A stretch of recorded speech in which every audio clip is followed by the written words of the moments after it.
an honor to be here today. Welcome to Sunrise Arts and Cultural Festival, SACFEST 2026, and welcome to this symposium that is going to be an opportunity for us to discuss and engage and learn and refocus. So we are going to be having an insightful discussion with a group of panelists and also with you, the audience, because we are going to be taking contributions from you and discussions from you. They being here doesn't mean they will be the only ones to talk, but it is a discussion that all of us need to interact, share our experiences so that we can build and also see how we can further our various careers. So the panelists that I'll be introducing in a couple of moments, they will be talking on the theme unlocking creativity and telling community stories for social change through art. And as I bet you, ladies and gentlemen, we have a panel that is not made up of just people who are used to theory, but people who have been practicing for long. Some have been practicing for more than a decade and more. So they are not just going to be giving us theory here, they will be sharing with us their experiences. I want to introduce Takong Delvis Mezo. I call him the master practitioner, because as a master of visual storytelling, a filmmaker, and a mentor, he is the hands-on artist. He is going to share with us specific examples of stories that he has told, the creative process behind them, and the impact that they have had in the community. And the next person seated to my right, my big brother Ankias Vallyman. He's not a strange face. Most of us know him as an artist. Most of us know him as a performer, but we'll get to know that. I call him the activist and the unifier, because as the president of the Northwest Musical Artists and cultural activists, he represents the collective power of artists. The next person seated closer to me is Armstrong Fombiyond. I call him the intellectual anchor. As a cultural consultant, in this panel discussion, he will provide historical and theoretical framework. He will also explain why certain stories matter and how they fit into broader cultural context and the context of the Northwest region. Then next we have a big brother too, Mr. Kimbi Celestine. Mr. Kimbi Celestine, please, I think you have to just raise your hand so they see you. Yes. Mr. Kimbi Celestine, I call him the ecosystem builder. Why ecosystem builder? Because he is the coordinator of the Bamenda Film Hub. He's the coordinator of the Bamenda Film Hub, and he represents infrastructure. He represents an infrastructure for storytelling. He will be discussing practical challenges and opportunities for filmmakers in Bamenda to get their stories seen. Then my big brother on the right, Doctor, I call him Doctor, even though we don't like the name for now, but he already get to the position. That is Dr. Romanus, the artistic conscience. He's a filmmaker, he's an artistic coach, and he brings a focus on craft and narrative integrity. He will speak on how to tell stories well, and that so that it represents and resonates and inspires the change that we want to see in our community. Then the last but not the least, ladies and gentlemen, we have Atangche Zita Ngeche. Is the household name too. I call her here in this panel. We'll be calling her the voice of the people. Yes, ladies and gentlemen, as a musical artist, a journalist, a cultural promoter, she's a dual threat. She will speak on to the emotional power of music and the factual power of journalism in shaping narratives and driving change. So that is the panel for which we are going to be rubbing minds with on this particular day. I have been looking forward to this particular panel discussion because I have a lot of things that I know that I'm going to learn from each and every member of this particular panel. So we'll catch a small breath, ladies and gentlemen. Then when we are back, we are going to continue the discussion. We'll start talking to each and every one of this panelists. Welcome once again to Sunrise Arts and Cultural Festival. In a moment, ladies and gentlemen, I want each and every member of the panelists, I want you to share with us one community story from your life that has shaped who you are as an artist or as a cultural practitioner today. You have just 2 minutes to share with us one community story from your life or others that has shaped who you are as an artist or as a cultural practitioner today. So we will be giving them turns and they have 120 seconds each. I will start with Mezo. No, Grandma, you know, Grandma. Well, let me just go straight to the point. I think the story that shaped who I am and changed a lot of things for me. It's a film we did here a few years ago, just before the crisis of Tenacity. Because it's like we predicted what we are currently going on right now for the past 10 years. Okay. Crisis has been going on for 10 years. Yeah. And funny enough, we shot the film, was it 2016, and crisis was 2016, you know, and it was exactly what's going on right now. Like, there's nothing different from what the story will tell you. Okay. You understand? So it's like, and I think it's as a result of kind of observation, you know, like true artists, the most creatives, the most important thing for us is like our environment. You should be able to observe your environment deeply, you know, and then look around you. You know, all the stories, the powerful stories that we'll be able to share out there, they start from within. From within us. You understand? Authenticity. You must be authentic. And stories that are here, when you listen to that environment, you will tell those stories that will be able to cut across the border. You know why? Because at the end of the day, they will be unique. All of us come from different places, right? And we have different stories. Yeah. You understand? And I feel like if we have to spend time, you know, studying our communities, our different communities, our environment, there are certain things that we learn and do that. You know, when you send them out there, the world will receive them.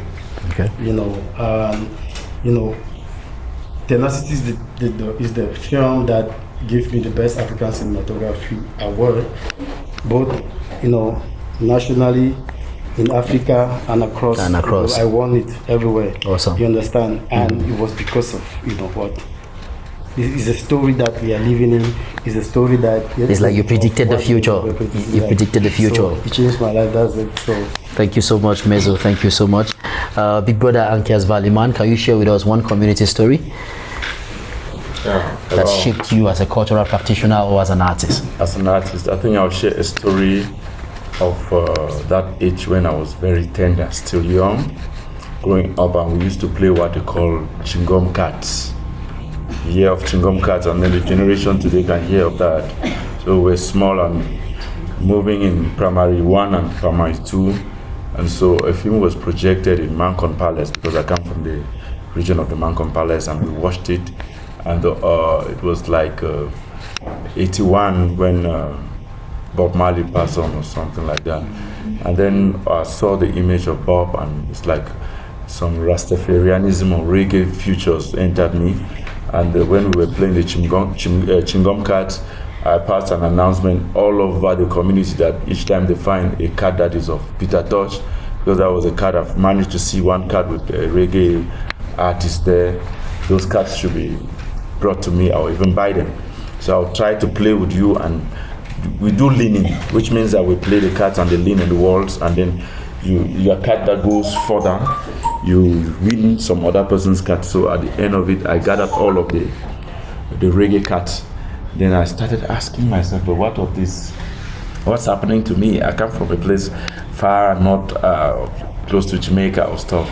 But it was like when I grew up, and then I started reasoning out the roots of the Rastafarians, the roots of people who play the brand of music that I am involved in. And I can tell you here that I think we have almost the same DNA.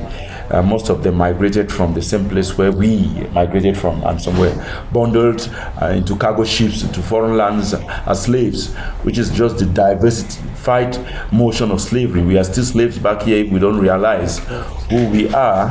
And those some of these things have made me to start reasoning out the culture of unlocking my creativity through reggae music, and then giving you out messages like the song I sang, Culture. You got to know your culture. It's your identity, your history. Because culture first, you have to identify who you are.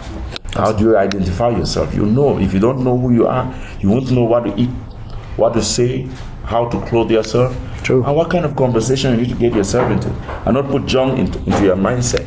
So I think that is just a small story. Thank you very much. Thank you so much. Thank you with sharing us. I think that shaped your life way back when you were young, because it is said that most of us are shaped by the things we consume while we were tender. Psychologists and psychoanalysts will say that you're shaped by the things you learn between 0 and 5, and as you grow up you keep learning new things. So the exposure we give our kids between 0 and maybe even 15 years matters a lot if we really want to give them a better life. I will go straight to Big Brother Fombiyond Armstrong. Please share with us one community story that shaped your life as a cultural promoter, as the researcher that you are, and as we call you the chief priest. Yeah, greetings everyone once again. Thank you. So, it's the story of my family community. Okay. The home into which I was born and raised. Uh-huh. So it happens that my father is a lover from when he was a teenager, very young. He's a lover of books, Pan-African books, Okay. magazines, newspapers, and music. My mother, from when she was a girl, student, a lover of books, magazines, newspapers, music. So they started collecting, doing a collection of these things, you know, way before they ever met. So I was born into that kind of community. So from when I was in my mother's womb, I was listening to music because that's all that they played in the house. And when they get up in the morning, they play vinyls from record players. And it happens that the music that they collected, there were Jamaican music, ska and reggae, and high life music, and some Congolese music. So that's the kind of environment I was born into and raised. So before I went to primary 1, I already knew my purpose. Awesome. And nobody could tell me otherwise. Awesome. And from that time up to now, I've never operated outside of that space. Awesome. The culture sector is my world. That's the only thing I know. That's where I function. That's the only space I've earned money. Okay. You know, so that's my story, and that's the reason I'm doing what I'm doing. Thank you so much. Thank you so much, Fombiyond Armstrong, for that insightful one. Let's go to our big brother, Kimbi Celestine. He is the coordinator for Bamenda Film Hub. Can you share with us one community story that shaped you? Greetings, everyone. Greetings to you. My story dates back as a teenager, or way before teenage age. We used to have this cinema hall, the Rotal Cinema and Roxy Cinema, all those ones. So I used to hawk to sell things, and my mother would be so excited when I come back from school, and I'm excited to go and sell, which is contrary. But when I go there, we do cleaning in the hall in order to get this either ticket, or when we clean, we get this cut off from the reels of cinema. So when I come back, I will arrange a box and put light and put those films there. It will show the same things on the wall. Okay. So when it happens like that, children usually come, and I started collecting money. At that time, I was still very tender. So I started collecting money, and when those tickets were finished, I started carving peppers. And when we put with the kind of Bruce Lee, we put in front, and as we are turning, they are fighting, you get the shadows. Okay. And they will be paying more.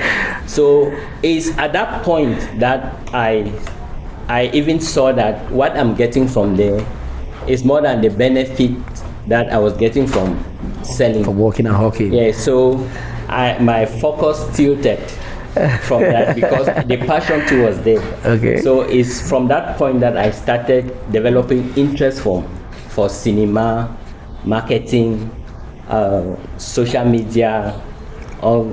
So right up to today, that is me. Thank you so much. Thank you for that insightful one. All right, let's move on to our old big brother, Dr. Romanus, the practitioner in the field, film producer and artist coach.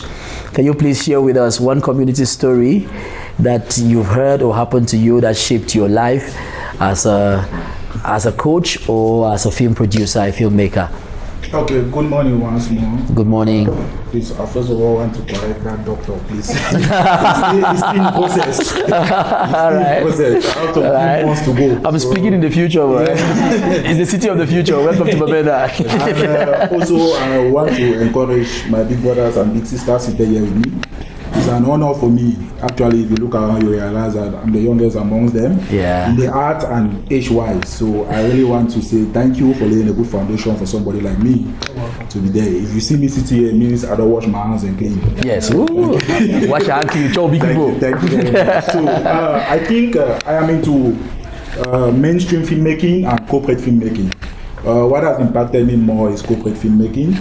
I come from a background where my mom, there are just girls in their house. So when my grandfather passed away, it was an issue of who is going to be the successor.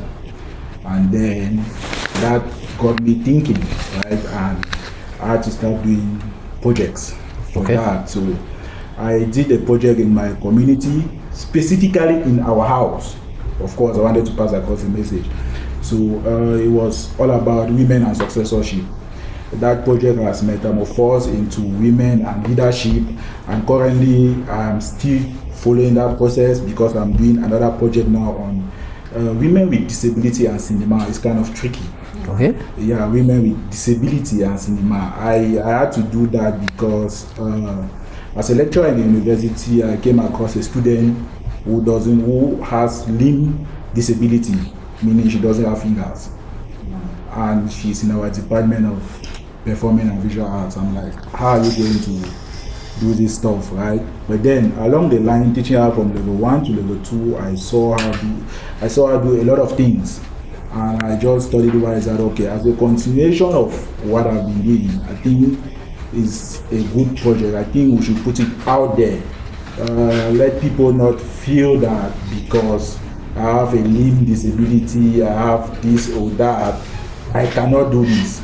It was challenging to me, even teaching her, because imagine you have to teach somebody how to open the camera, somebody who does not have fingers. Awesome. It's kind of crazy. So it was challenging and more of education also to me because I had to devise a means to work with her. I am really grateful because out of that project, I think she got a scholarship. She's out there studying. Awesome. Yeah, I think that is one of the things that my livelihood, where I come from, where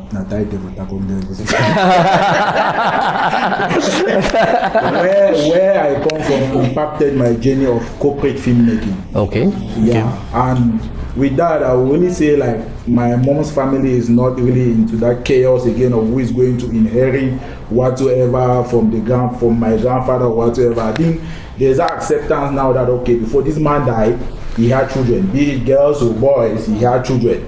Yeah, and fortunately for me again, I have 2 girls. Awesome. If I don't preach this story,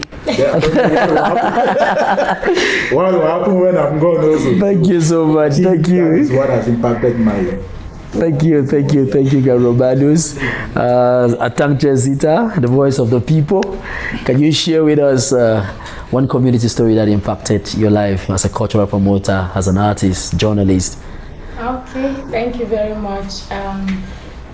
I would have loved to take it far back in the primary school, but I'll just fast forward it to when the drastic shift came up in my career as an artist and as a cultural entrepreneur.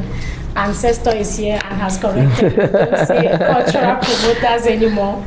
Yeah. So in 2017, we had an experience where New Breed African Celebrity Awards, which is one of the flagship projects of my organization, encountered difficulties because of the internet seizure and for the 3 months that we had here in Bamenda.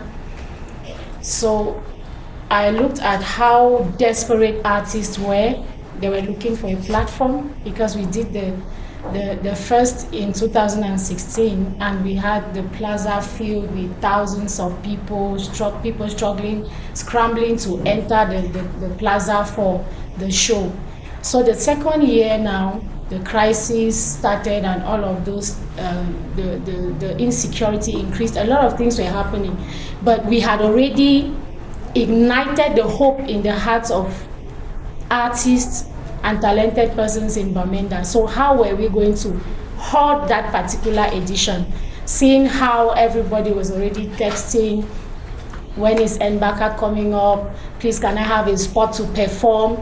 Please, can I just have an opportunity to exhibit this or that? That shutdown, internet shutdown, actually destabilized the event in a major way. And that same season, the show director, T. Conrad, was arrested for taking images and the stories that surround his life. Presently, he's still in Koningui, but the project has been moving. I brought this as the game changer because this is like the motivation behind the close to 10 years of persistence and resistance with the project. Awesome. It has not been an easy journey, but because we saw the level of passion that young talents in the Northwest have, we saw the lack of to showcase what they have, lack of platforms, lack of people to even organize the events for them to have the opportunity to showcase. It now pushed us to do even more because we realized when the crisis came, it amplified a lot of criminal activities around. Idleness came in. A lot of things started happening among the young people that caused a lot of them to get into drugs. Some of them had to join gangs, had to do funny things. Now shutting down the one platform they were even hoping on. How worst is it going to make it be? We now had to look for possibilities of moving on with the project in the midst of the crisis. So this was really a turnaround because promotion of talents, development of talents, it instead expanded it. It never limited it now to art and entertainment. It had to spread now into craft works because we now saw that the ladies, the young single mothers, their own situations became more complex. So how do we also hold this aspect? We now expanded into craft works, training them on beads, and Ankara designs, marking, sewing. We included now some things into it that now expanded the vision into not just being an art and entertainment, but also extending into craft and the media and community activities.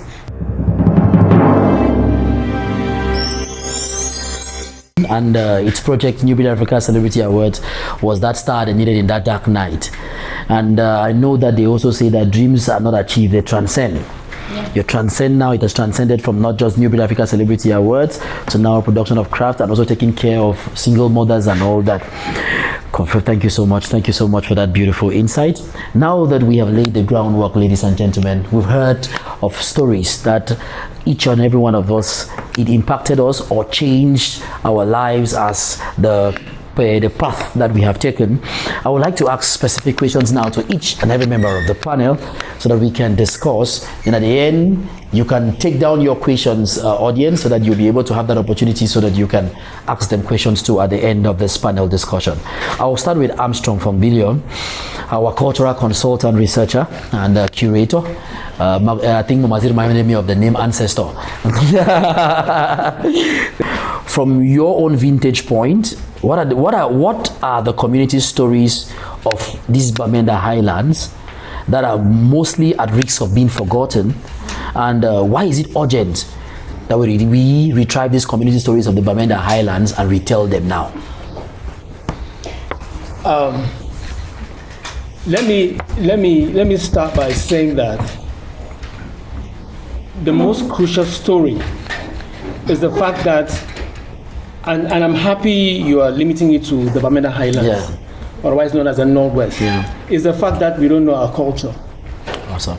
And that's the only problem we have.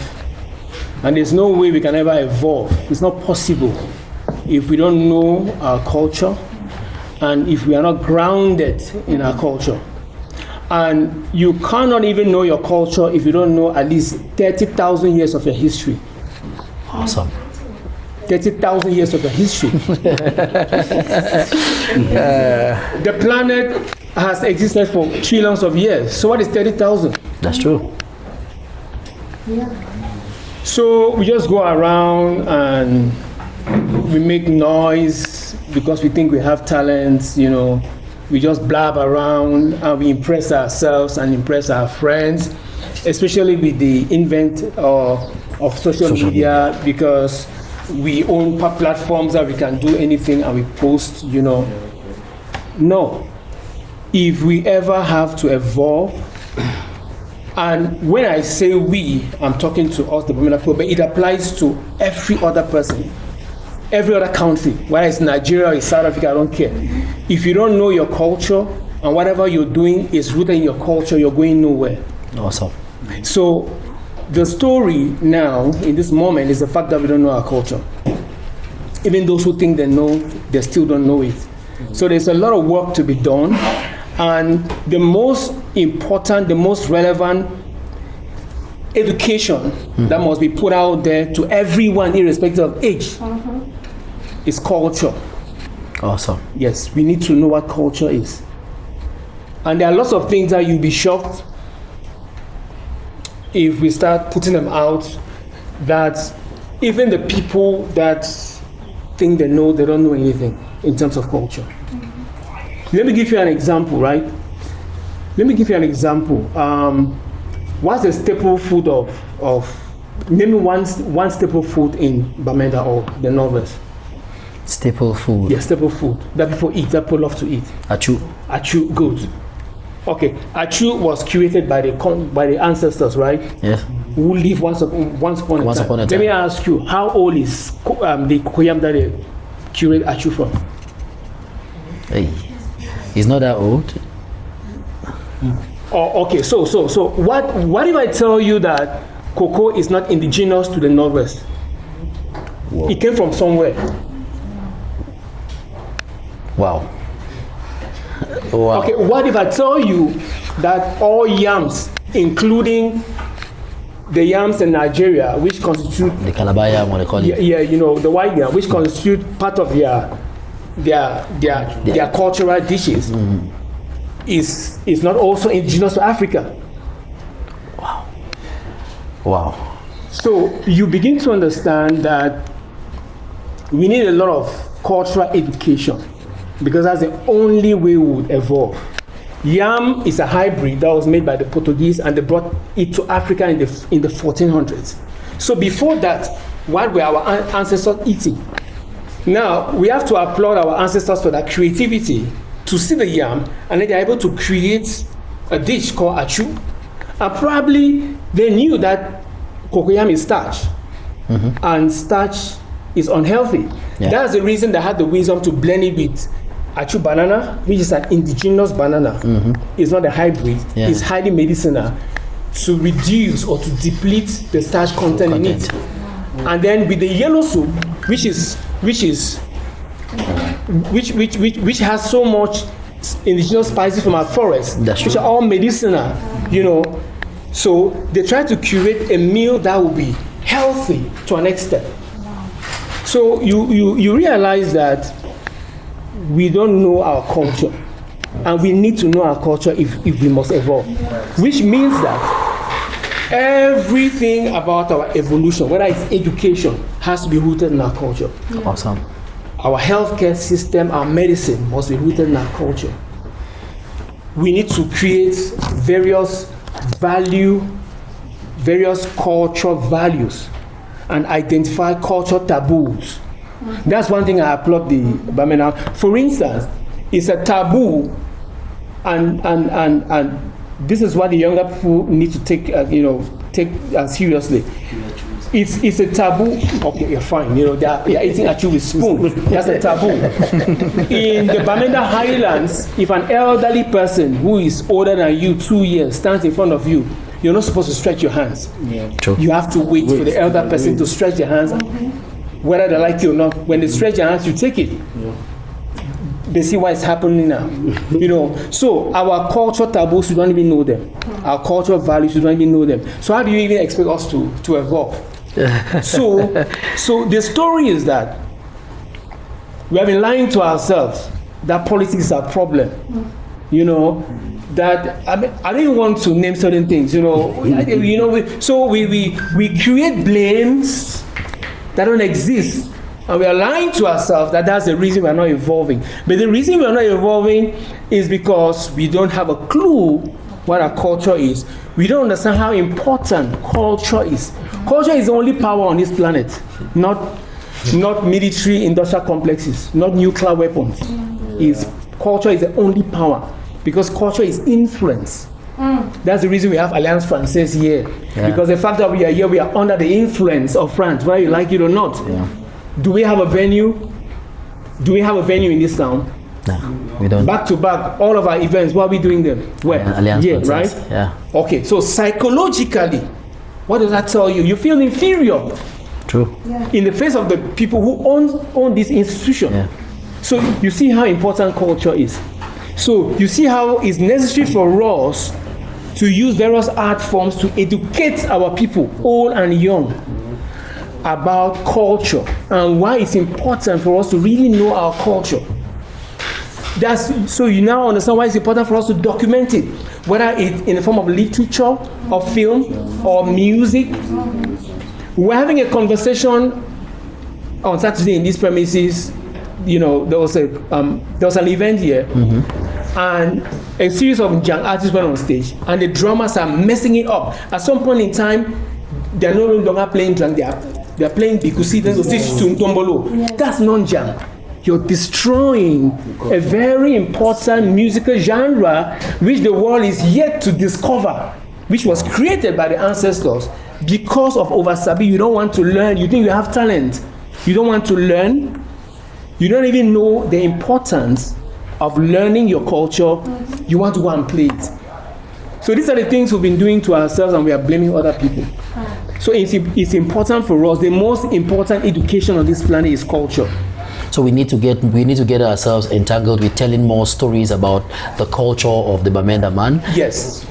And culture, you cannot separate culture from history. From history. Awesome. And you cannot separate culture from nature. So you need to understand, just knowing the topography, the geographical location called the Northwest is very, very important. Because when you don't know it, you'll be doing the wrong, you will even be eating the wrong things and killing yourself. Let me tell you something. How old is shawarma in Bamenda? There's a bakery at Meta Quarter that started shawarma like 2012 or 11. Okay, how viral has shawarma gone, and it's everywhere. Who has ever found out the unhealthiness in shawarma? How much do people spend on shawarma every day? So these are cultural nuances that we need to know as a people. If we want to evolve, and if we want to protect the future generation, because I'm so blessed to come from a generation where the cultural situation wasn't bad. It wasn't that bad. But the ones today, most of the children, what I'm saying is very important, because we have to help ourselves. And the mediums are the various art forms to teach, especially the younger generation, because if you want to look at only the things they're eating and drinking every day, 30 years is too much. 20 years from now, they'll be in dialysis machines, whether you like it or not. Yeah. It's a painful thing, but that's the fact. Their organs will be destroyed. Do you know that in Crydice, in villages, the primary thing that they drink is sachet whiskey. Yeah. Okay, how old is that? See how it has penetrated across to the extent that in rural areas. I think some What has happened to palm wine, which is medicinal? Who has even bothered to learn about the medicinal values in palm wine? Palm wine. So you see how culture is important. Thank you. And why we are where we are. Thank you so much. Thank you so much, Afton. So much to be said. Thank you very much. Thank you. As I said, I've been looking forward to this, and the heat is on, ladies and gentlemen.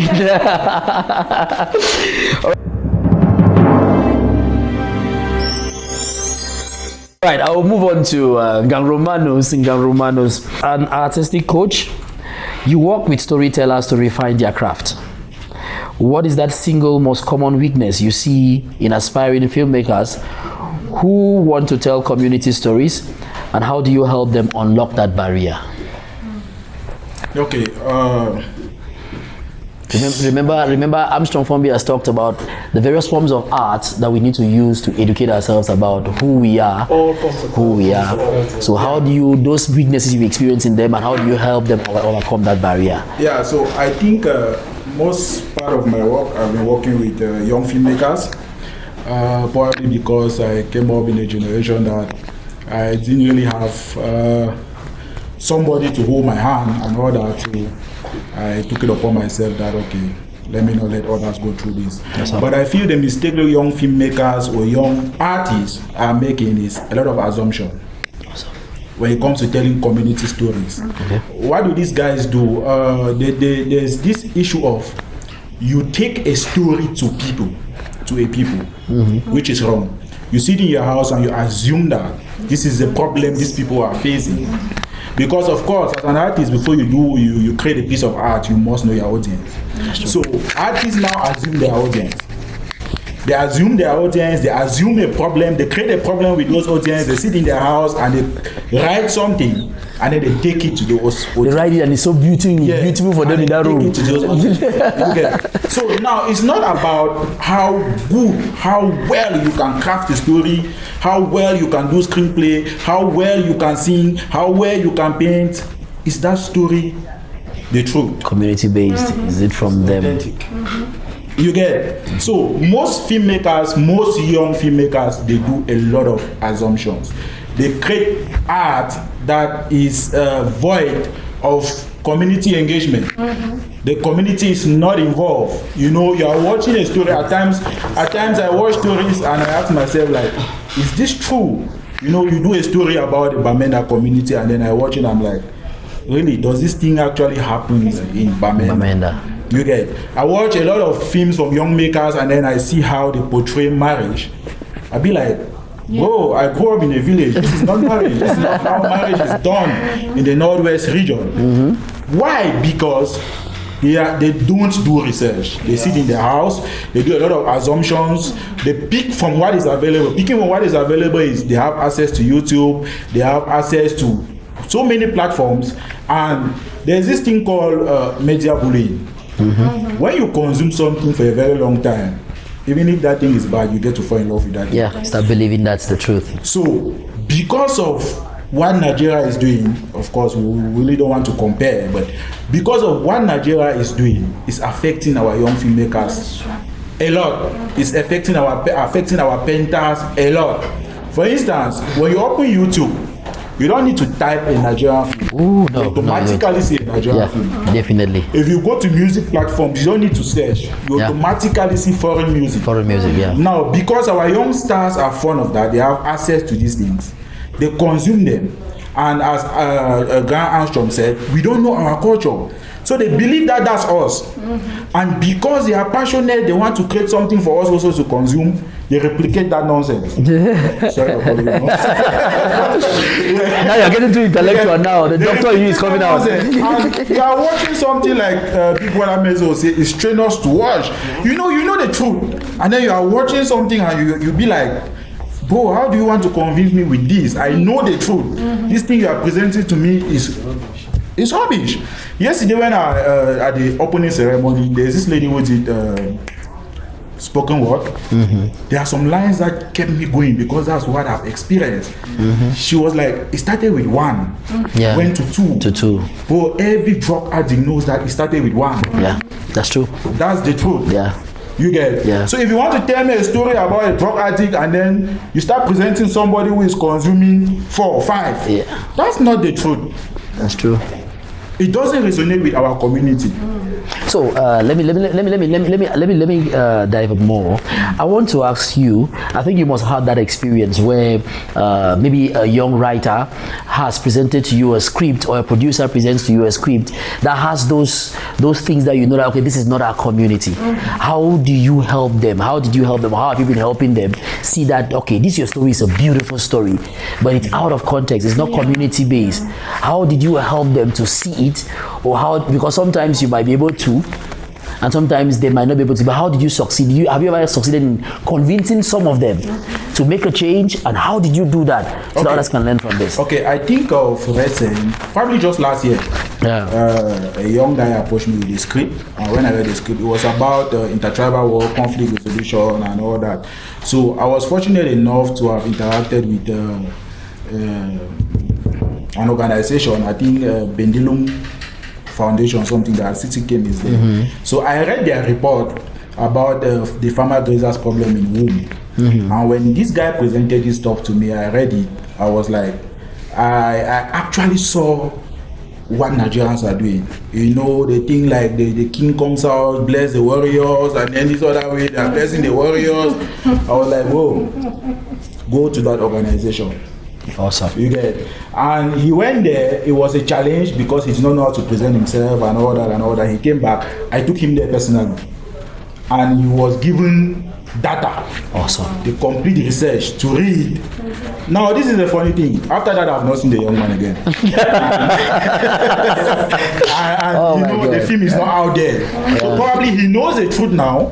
And he knows very well that this thing I wanted to do is trash. And if I want to do this thing the right way from this data, I need to go deeper. And going deeper means more resources.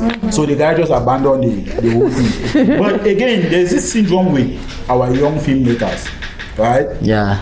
I started by saying that if you wash your hands clean, you can see the air. Yeah. I think Mezo can confirm that I wash my hands.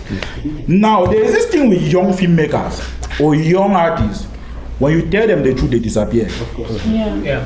They hate to hear it. Yeah. When you tell them the truth, they disappear.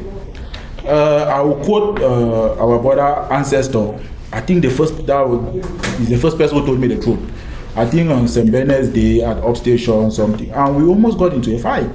Awesome. But after that, that was my early days. You get. Yeah. After that, I realized that I went into reading. I realized that no, this guy is saying the truth.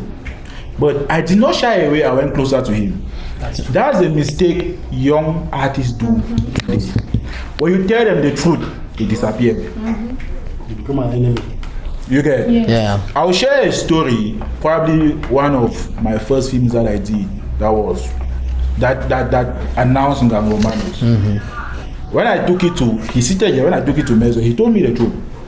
You need to do this. You need to do this. You need to do this. Of course, I had that attitude also. I left. And I did the film, came back, and he was still the one to correct it. That is a lesson you learn without cane, without shouting, you get the point. Yeah. I told you that this thing is wrong, go and do it, you see that it's wrong. This also goes to us that have a little bit of stamina in the industry and all that, because when I came back, if he was that bad, he'll send me away. That's true. And when he sends you away, he becomes that kind of bad man. Now, what do? You start trying to prove that a bad person.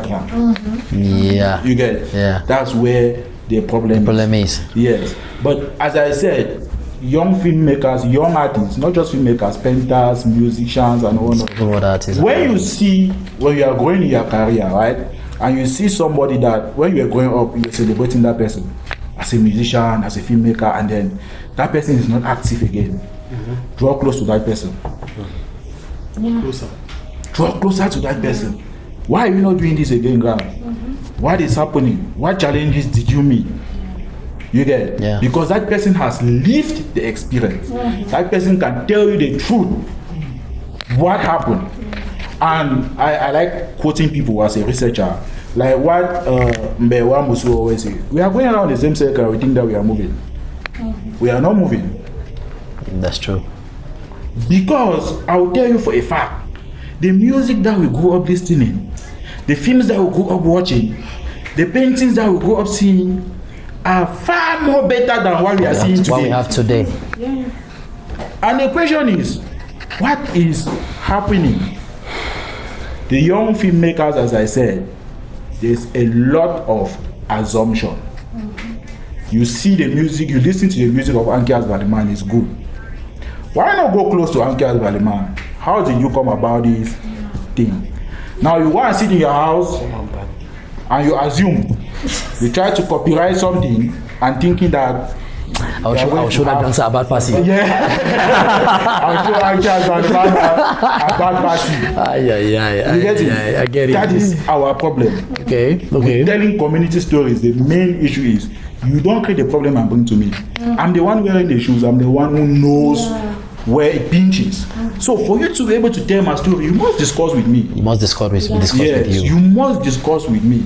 There was a project done in the East, I think by late Bola Botake, a Center for Development project. So these guys went to the East. It was a government-funded project. And you know, you see these pygmies, they leave the distance where they go and carry water is far-fetched. And it was not for nothing. So these guys went there automatically, they saw it as a problem. Went and brought pipe-borne water closer to these guys. But shockingly, what happens?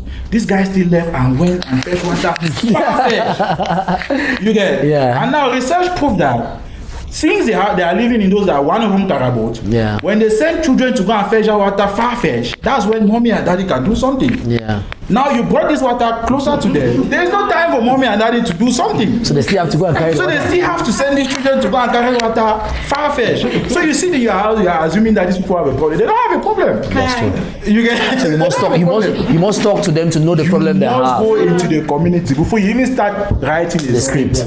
You must go into the community and be assured that this is our problem. Our problem. Yes. Thank you so much. Thank you.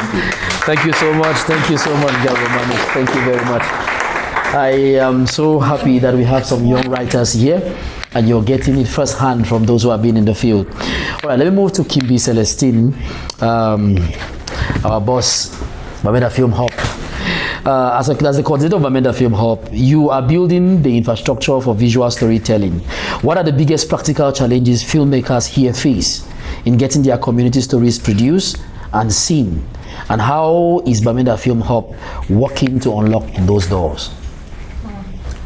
Okay, I'll first begin by indicating the challenges. No, let me start with the raison d'etre of creating the Bamenda Film Hub.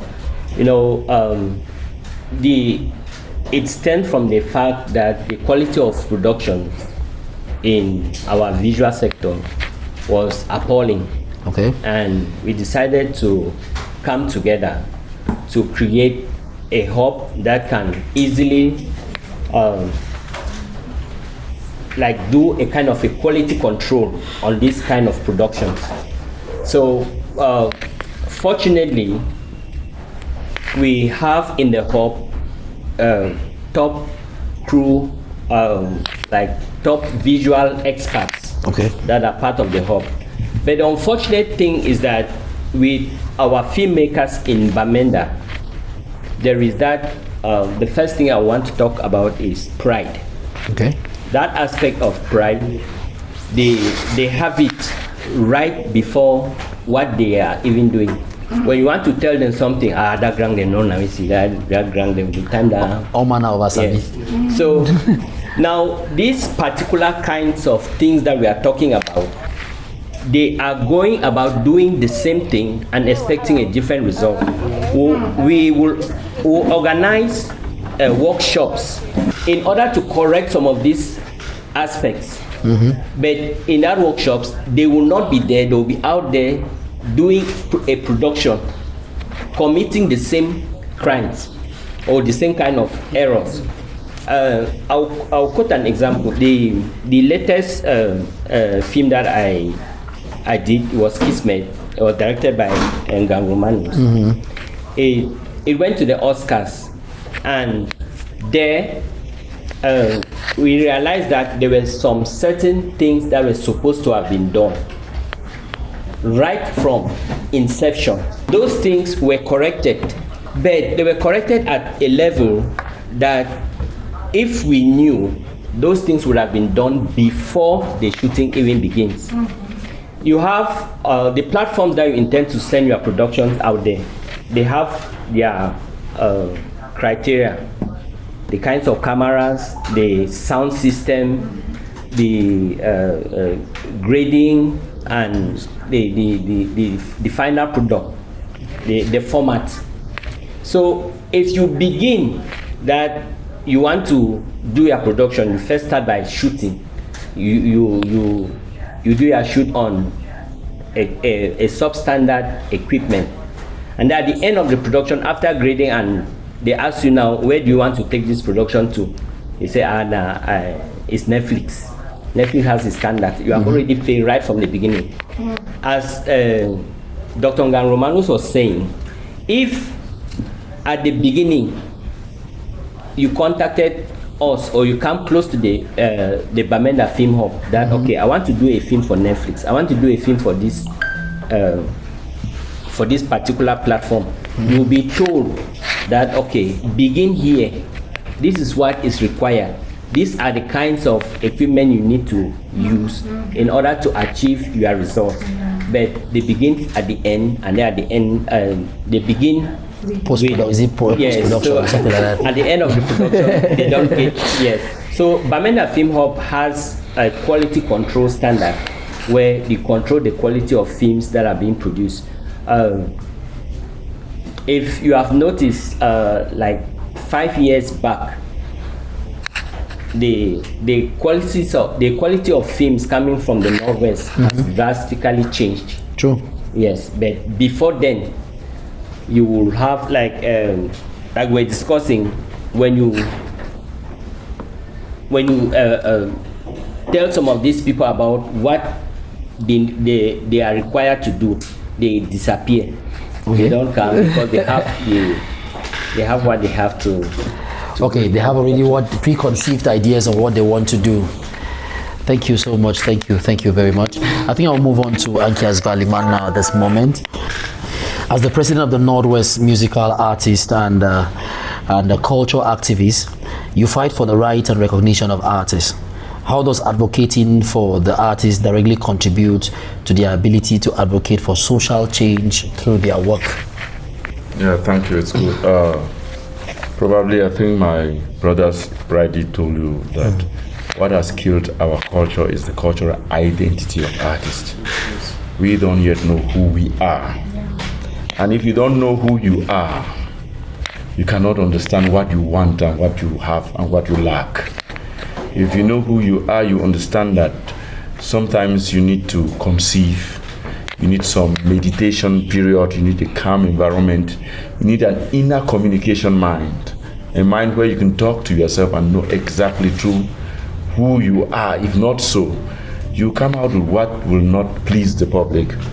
And most of these artists have been finding it difficult to penetrate some kind of markets just because they want to assimilate themselves. Some are doing cut and paste, what comes in from Nigeria, we rightly said here. And to grow with such attitudes, like with such developmental career status, will not be of any advantage to them, because what is it that you put out that some other person has never put out? What is it that you have that is going to make you a unique artist? Sometimes we have seminars here, you call them, they don't attend. What do you expect us to do? We want these artists to understand that you need a musical identity in your genre of music that you do. For instance, if you are playing reggae music, let somebody get the voice, the lead vocals of the reggae music out of the song, and we know that this song comes from you. It's not every song that you listen, but to hear the voice of an artist, then you tell me that this is the artist.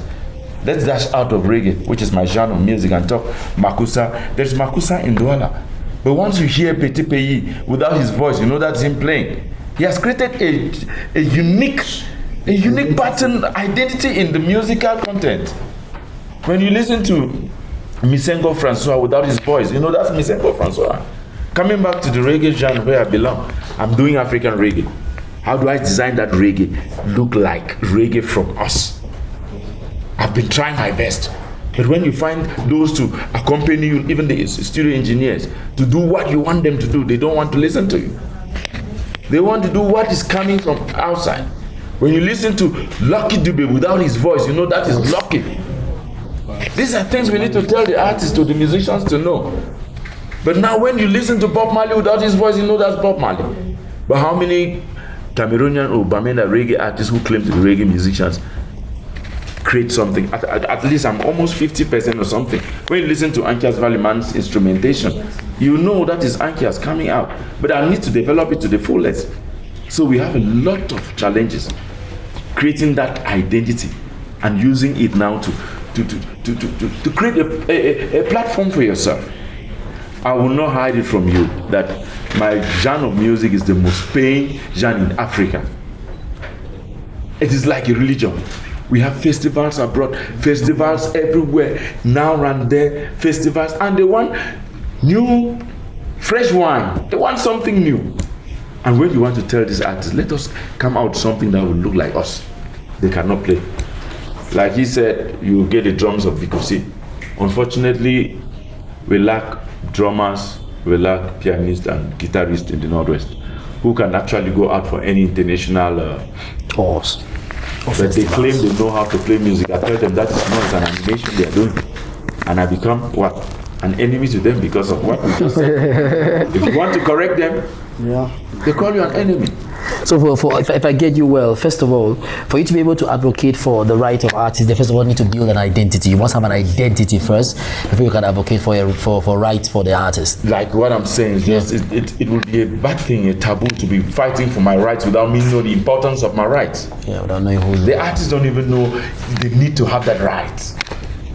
They are just, they think they can just go get some animation somewhere and get some money in their pocket, and they don't. Why are you? What is it that you are playing music for? Is it for legendary? Do you want to leave a legacy? Do you want to be rich? Is it animation? Do you want to keep some? Do you want to lay a platform for the younger generations? So we have a lot of things to take into consideration, bro. Thank you very much. Thank you.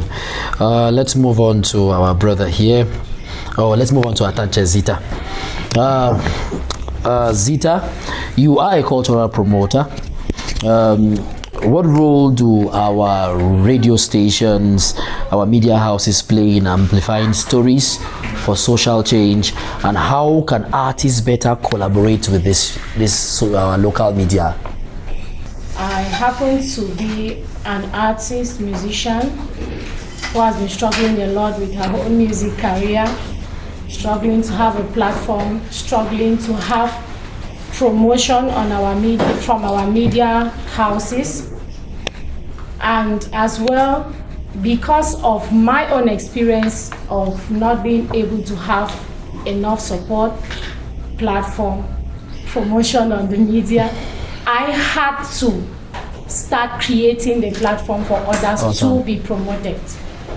And I had to purposefully and intentionally go into studying journalism, because I realized that approaching the different radio stations or media houses around, it was very difficult to penetrate the management to understand the need of supporting indigenous artists.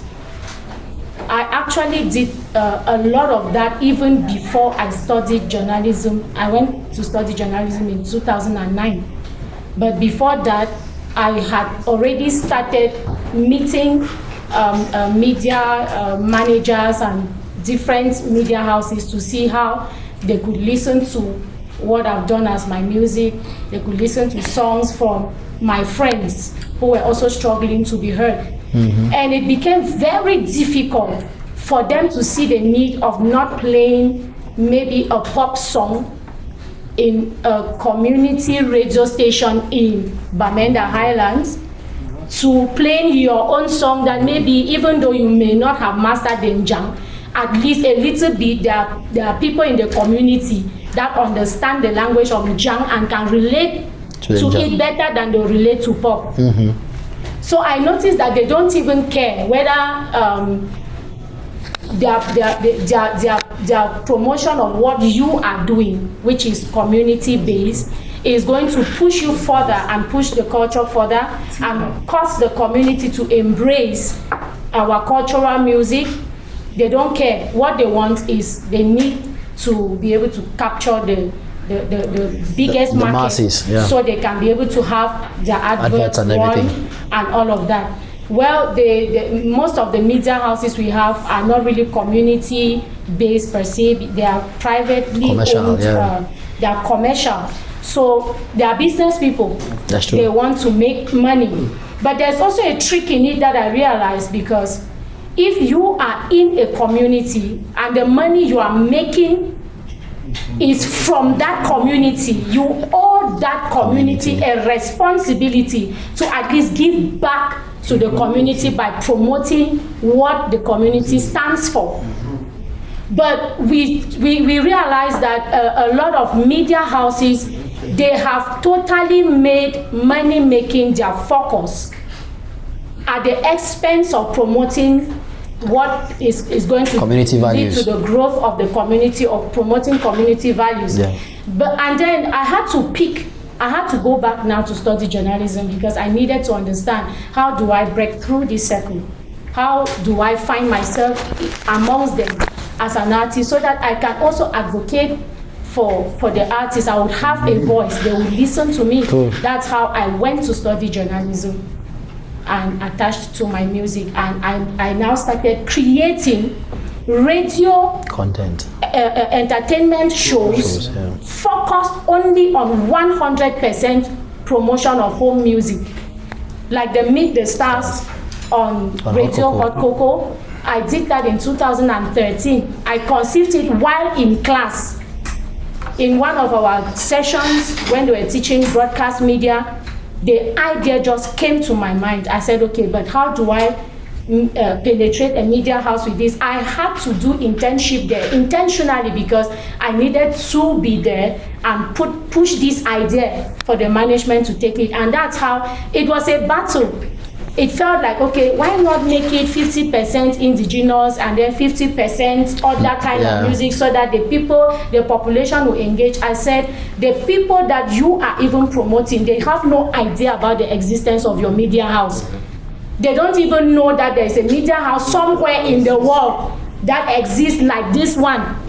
And you are there promoting them for free and forcing their music and their cultural works down the throat of a community that comes to you for announcements, comes to you for adverts. They are the ones that sustain you. Rather, you kill the people that are feeding your growth.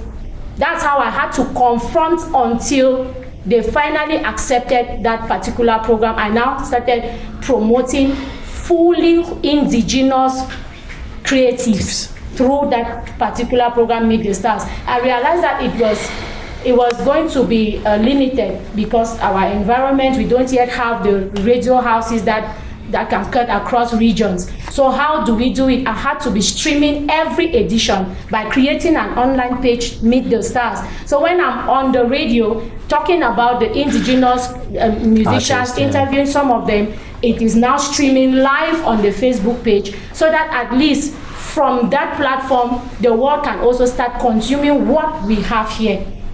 That is how I started penetrating that circle. Then the next step I took was that I realized that I could not be everywhere at the same time, because financially, even if I say I need to leave here, I do this one at 12 noon, then I need to be at another radio station maybe 2 p.m. How am I going to manage all of that movement? I started conceiving the same programs and proposing to other media houses. Like if I identified, I did one for Foundation Radio. I identified somebody there that actually loved the animative programs. I went to him, I sold the idea of us promoting only our indigenous, having a program that promotes only our cultural music back here. I crafted the program, I gave it to him, and he was running the program. I went to Santa Meteo Radio. I sold out the idea to the management, and they told me, we don't know how to do all of these things. They gave me the opportunity to draw the entire programming of the radio station. That is, I actually took day one, Monday, after news, let us do this, let us do this, let us do this, and then I fitted in cultural programs that will give the voice of Santa, cultural music from Santa, cultural music from Bamenda, let it go out. Even in our different talk shows, let us pick stories that touch on the indigenous people. That's how I crafted the entire program schedule for Santa Meteo Radio when they just started. And awesome. Even when I left the place, it ran for a few years. I don't know if they have maintained some of the programs or not, but that is how I was intentional about being able to push the culture, seeing to the fact that I experienced it. So how do I solve it? It's not just me. I'm just one person. What about the number of young persons or the number of cultural people that are struggling without visibility? And then the platforms now for on-site performances came forth through New Breed Africa, and it was still born from the Meet the Stars initiative. When I sat there at the radio, I was now discovering that I would interview quite a lot. It will be shocking that so many artists that have a voice in Cameroon today have passed through my hands in one way or the other. If not Meet the Stars, it is an event that I've organized. I've had Magasco, I've had Jovi, I've had Remis, I've had Gasha, I've had Mr. Leo, I've had Salatier on the platform. I cannot keep naming who passed through it. And I've had when they started coming, I was now looking at the possibility of, okay, this person has already hit the bar to an extent. How do I leverage on this person's popularity so far to pull some younger people to climb? That is how the New Breed Africa Celebrity Awards was created. Awesome. We now started looking at the possibility of doing that event so that if we have maybe an artist that is already having a name to an extent on the platform, it's definitely going to pull more people. When that person comes, we now flood it with younger musicians. That's why a lot of people always ask, why don't you bring, maybe you would have just imported an artist to come and do this event, you make your money. The reason why we shut down the aspect of making our money to prioritizing local content. I'm saying local, not because the local is in terms of the content inferior, but in terms of the fact that they are here with us. The reason why we prioritize them more on our platforms is because it was initially born to give them visibility, to give them a voice. It wasn't created to make money. Otherwise, we'll just say, okay, yes, there are companies that have come to say, okay, I'm investing 5 million, but you are going to let me bring my flavor. Because he wants to fill the hall and make the money. That's his focus. That's true. But on the contrary, we want to use that same platform to give the voice to our own indigenous artists. Thank you. Thank you so much. Thank you very much.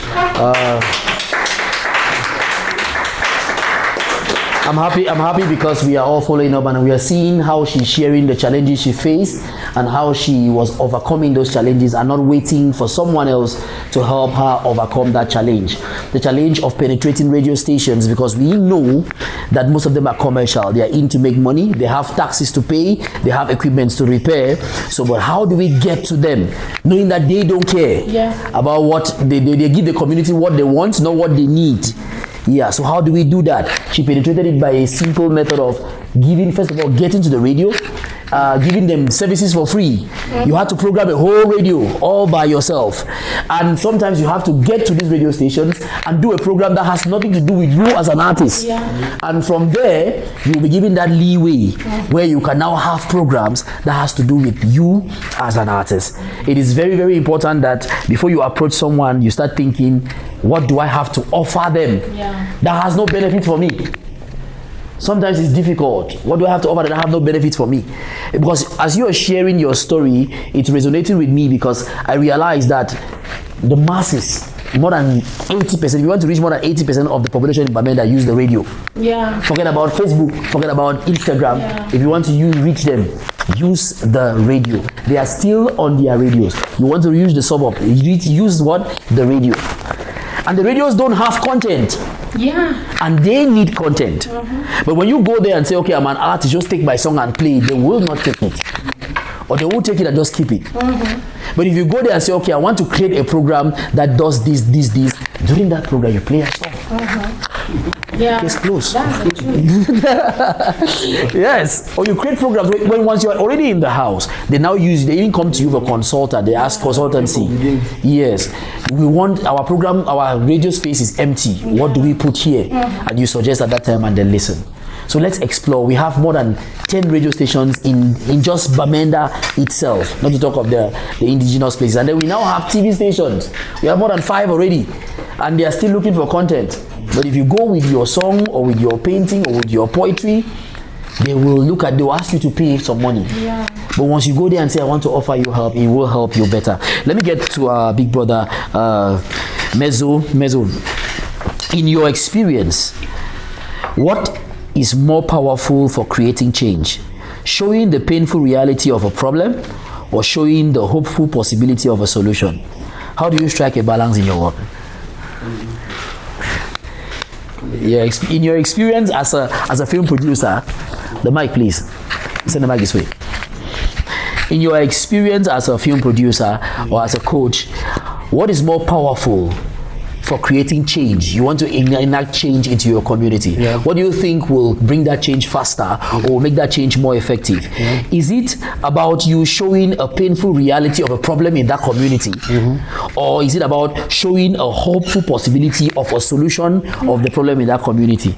Or how in your work do you strike a balance of showing the painful reality and also showing a hopeful solution?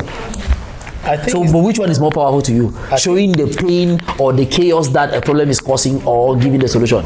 I think it's a blend of the two of them. Okay. Yeah. Okay. It's a blend because without the problem, there can't be a solution. There can't be a solution. It starts from the problem. So, first of all, identifying, the problem, and then presenting it out there. Okay, like this is the problem. Most of the time, that's what stories address, right? The stories that we tell, we are not addressing something. Then I'm not sure it's worth telling the story. We're telling the story. Okay. Of course, every story has to be addressing something. Right.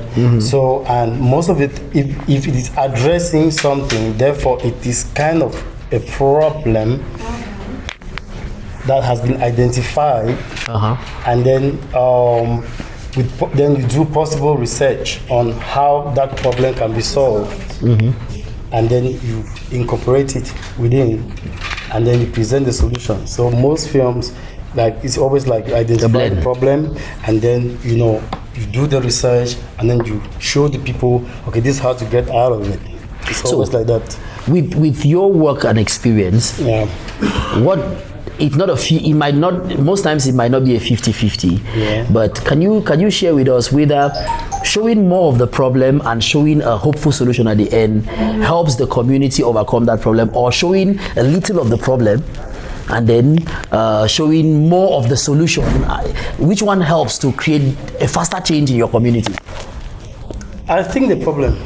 Okay, showing more of the problem. People have to be able to identify you. Okay. You understand? Okay. And when they identify themselves in the problem, now they start looking for a solution. So you begin by showing them more of the problem, the chaos that the problem is causing the community. Then now you start proposing solutions. Okay. That's what you believe that will create more change. Of course. And the movies you've created creates more change or creates more impact when you take time to elucidate the problem, its causes, its consequences. Then at the end you show them a hopeful solution. Of course. Thank you. Like Romanus was saying, most of the times, and even Armstrong laid a better foundation for it, which is like the main problem that we face. Creatives, everybody in every domain, they face that Okay. It's a serious problem. You understand? So at the end of the day now, we are looking at ourselves, like whether you're an artist, you're a painter, you're a filmmaker, musician, those things. That is the problem we have at hand. How do I be able to like find a solution about it? Now, many people don't know that that's a problem. Like you were saying, many people, first of all, don't know that these things that you were saying, like even you have to take a survey in this hall, the things he presented here, I'm sure that a lot of people are guilty about it. Almost everybody. There are some aspects, of course. Guilty. I was guilty about it. You understand that? And that is a problem. Yeah. Of course. But many people don't know. So for me to be able to come with a solution, I have to be able to present that, okay, this is it. This is the problem. This is the problem we are facing. You understand? Then now, okay, these are possible solutions. And I cannot just come with possible solutions from nowhere. There's so much that has to be done in terms of research, which is one of the things that's killing creatives. Romanus brought it up, and it's been like that. Lack of proper research for whatever we do, whether you're an artist or what. You understand? It's killing a lot of our stories. Our stories are not original, they're not authentic. We have been exposed to a lot of foreign content, Nigeria in particular, such that it has gotten into the heads of the younger filmmakers. Okay. It's common for you to watch films that they're calling somebody Odogu, this Okada man, those things, that's not us. That's true. But it's because they've been exposed to it and they don't even know that it is not the right thing to be able to do. Thank you so much. Thank you. So thank you very much. I'll go back to Armstrong. You have made it clear that one of the highest problems we are facing is the fact that we don't know our culture, we don't know our identity. So for us seated here and for everybody watching and listening to us, where do we get that cultural, how do we get to know what our culture is? Because sometimes you check online, you might see something else. Sometimes you ask for, okay, is it written somewhere in books or what? If there are books, you should let us know. If there is certain places we can get them, you should also help us. And if it's within, tell us how to access the culture, because I remember I attended a workshop in Douala and they defined culture as the blood that flows through your veins. You cannot define culture as what people wear or what they eat and all that. You're defining like a white man, but culture was defined as the blood that flows through your veins. So where do we get that? How do we get to get information, or how do we get to know this, our cultural values, our cultural taboos, our cultural, how do we get to know them, or where do we get them? Yeah, he made mention of lack of knowledge of self. Yeah. You need to know who you are. How do you get to know who you are? You need to know who you are by going within yourself, by isolating yourself. The world is so chaotic. We live in a very chaotic world, you know. It's like this. A lot of distractions, a lot of deception. And so much is created on a second-to-second basis, and it's available out there. So, knowledge of self is very, very important, because the solution is within and not out there. Out there. So, you need to know who you are. You need to take a step back. Go within yourself and start asking questions. Why am I on this planet? Why did I come here in the first place? What's my mission? What's my purpose? When you begin to ask those questions, the God energy within you will start speaking to you, because there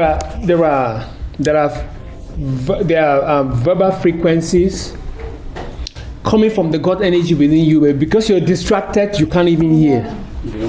So when you start asking those questions, you will start getting some little echoes, and the more you pay attention, you will get the full gist. So meditation, like you said, is very, very important. Fasting is very, very important. There are times you need to just shut yourself out of, shut yourself away, disconnect from this chaotic world. Sit down with yourself. But by the way, let me say something. There's a difference between the world and the planet. The world is an illusion. The real thing is the planet. You are on a planet. But the world is a system that has been created by the people who are in control. And have sold it to you and you have bought into it. There's no such thing as the world. You have the planet and then you have your world. He has his world. Yeah. He has his world. I have my world. She has her world. He has his world. So when you don't know these things, you can't even start accessing knowledge of self. So you need to get out of the world and know that what I have is the planet. And the culture of the planet is nature. Nature is the culture of the planet. Culture exists on 3 levels. The most important aspect of culture is the culture of the planet. You need to know it. It's called nature. So you have to be careful when you're destroying nature or when you're disconnecting yourself from nature. You can't even start having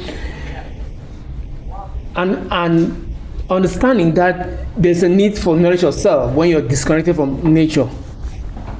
There are some people, they don't even give themselves access to sunlight. There are some people that wear shoes. For the last 5 years, they've been wearing shoes. Their feet have never touched the soil. They don't know that grounding is very, very important.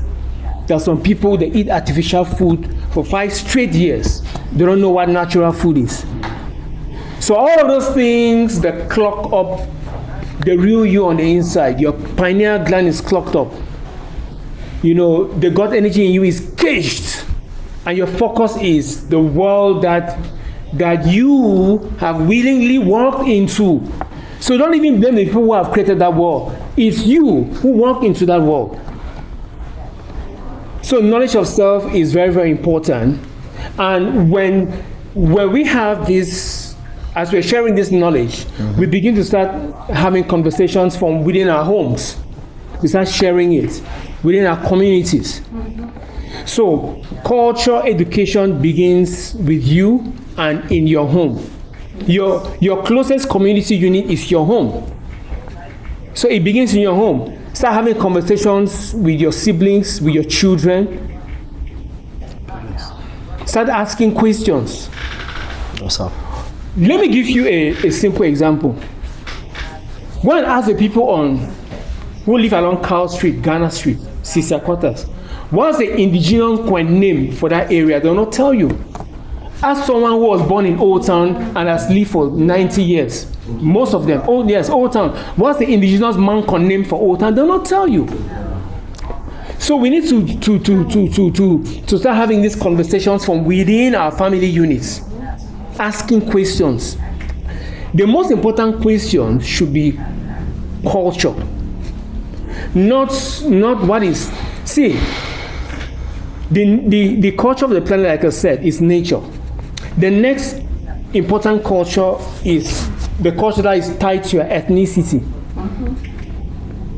You understand? Yeah. And then the last important culture is your personal culture that you have curated for yourself as an individual. But then there's a toxic culture out there, which is called popular culture, pop culture, right? It's created by the system. And that's what 99% of the people are pursuing. Pop culture, popular culture. It has no ethnicity. Wait. Let me tell you something that will amaze you. You cannot go out there and you say Cameroon culture or Nigerian culture. It doesn't exist. Cameroon has no culture. Nigeria has no culture. There's no country on the planet that has any culture because countries were created by people. Countries are a collective of ethnic groups that have been boxed together for geopolitical reasons, right? Yeah. But each country is a home of various cultures from ethnic groups. For instance, Yoruba is a culture. Igbo is a culture because they're ethnic groups. Nigeria is not an ethnic group. You understand? The same with Cameroon. So if it doesn't even make sense for you to stand out there and say Cameroon culture. It doesn't make sense. It doesn't exist. Or Black American culture. It doesn't exist. You can say there is Cameroon arts and creativity, because art has to do with the individual, and that individual has a Cameroonian identity. So you can say Cameroonian art, but you can't say Cameroonian culture. You can say Bamenda culture. You can say Ewondo culture. You can say Douala culture. You can say Bamenda culture. You get? Yeah. So these are things that we need to understand if we have to solve our problems. Thank you. So Thank you. we need to understand what culture is, and then it begins from the home, it begins from the community. But then the real kickoff point is you, an individual. And to have that, you have to reconnect to nature. We need to start teaching ourselves and our children and siblings how to plant trees. Take it up as a responsibility. How many trees you plant each year? See, we live in a very primitive society. You think that civilization means building a mansion, so you buy a plot, the first thing you do, you cut everything that nature has given you, put it down. Because you think you have money that you borrow from a credit union or you have embezzled to build a high rise or a man. No, that's primitivity. So you don't know that the plant is what holds that soil. The plant is your source of water. The plant is what filters the air that you breathe. So we need to reconnect to nature. That's the starting point. Yeah. When you return to nature, which is a culture of the planet, you have opened up your cosmic pathways to start knowing how to access knowledge of self. Thank you very much. Thank you very much. I hope we are learning a lot here, ladies and gentlemen. Let's get back to Ankia's Vallyman. Let's get back to you. You are on the front lines of the creative community here in the Bamenda Highlands, or the Northwest as they call it.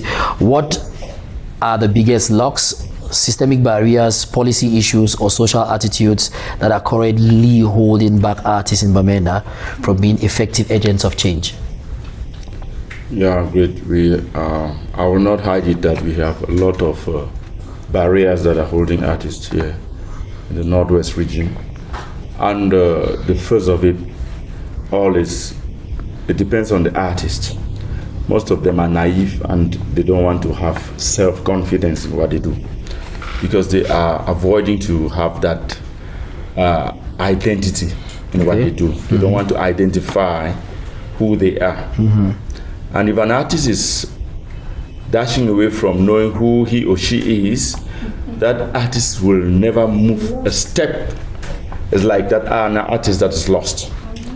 And secondly, I will not hide it that we also have educational systems that don't bring out topics or subjects that we can teach creative arts and unique talents in the individuals. Because I can never be you and you won't be me. You can't be me. I have something unique that I was born with. That is the DNA in me that you can't take it. But we needed platforms and educational systems where those aspirations can be developed to the fullest. And to me, I think it's really a criminal lethargy on the part of government, because government hasn't done anything possible to give us these platforms and books and educational systems where we can develop our talents to the fullest. Talent is not only something that you need to teach, but it needs 80% of practical work. Okay. For instance, we don't have a cultural center in this region that is free for artists to sit back and practice what God gave them. Likewise, if you go to Yaoundé or Douala, you'll see most of those platforms are there, which I think it's like allowing us to run a race without wearing shoes and others wear shoes to run that same race. I will not hide it again, brother, to tell you that if you are an artist born here in this Northwest, and if you have some little degree of consciousness, and if you can do something while the population of Bamenda cheers you up, then know that if you get out of this periphery, it won't be just cheering you up. You will disgrace some other people who think they have talents. I'm speaking, it is like surviving a fish out of water here. Because first of all, it is so difficult to survive in the Northwest with your arts. Look at something that we have here. It's very nice and great. How many of them are having that mindset or that consciousness to come and attend and share this kind of knowledge that we have here? Because they think that buying and selling for the Chinese children in China makes you a rich person than sitting here to create something that you were born with. For instance, we have the biggest businessmen in this town who claim to be businessmen who are marketers of the Chinese kits. Definitely. Because the Chinese kids had workshops and they had platforms to study those things that they are manufacturing today. And we find the biggest gurus of this town. Yeah, they are just marketers. They call themselves businessmen. Yeah. But we have people here who can give value to this, what you are wearing. And then we design it, let it not only serve one purpose. This thing is not just serving a purpose of a cap, but to the white man it serves as a decoration too. Yeah. Somebody takes it and keeps it for generations to come, and so they give value to it. They can even buy it for 200,000 francs. But now, how much do we sell it here? Because that's just the same thing that's happening with art. You spend all your time investing on an album, and if that album cannot give you 1/10 of what you have invested, will you be part of it again? Some of us just do it at times because of the love. So that's where the game is.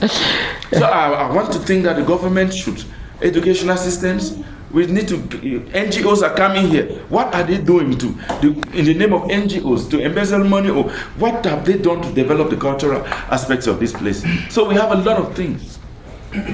Thank you so much. Thank you. Thank you very much. Let's go over to Kimbi. Let's go over to Big Brother Kimbi.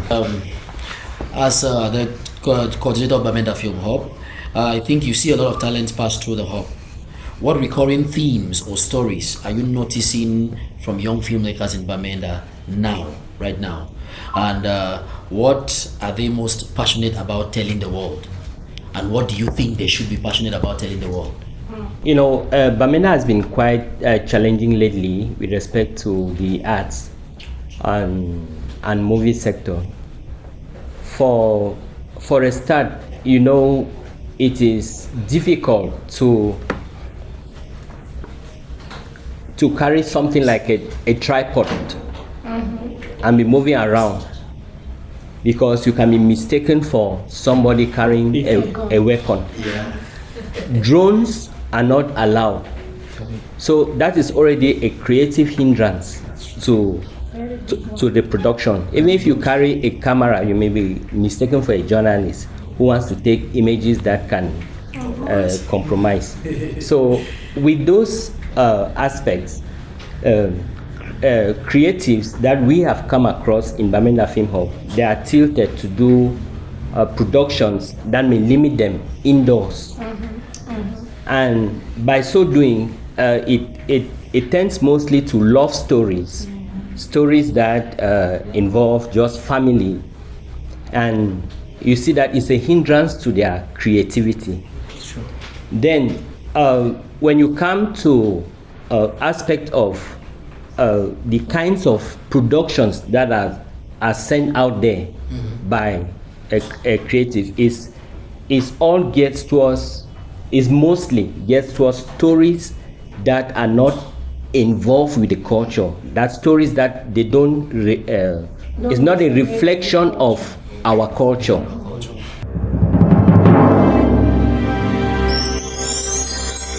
Harmful effects of the drugs, because one thing I realized is sometimes doing a movie on drugs instead introduce those who are watching it to how the drugs are being taken and they want to test it, the younger people. Because sometimes you might decide to say, okay, I have to demonstrate how the drug began, the kind of drugs that exist, and how it is being consumed, and then you show the consequences of that drug and the effects. But most young people might end by just watching how the drugs are, the kind of drugs that exist, then they go to try and test. How do you strike that balance? Because I've had people who said it's because I watched this movie and I heard the name of this drug and I had to go and look for it.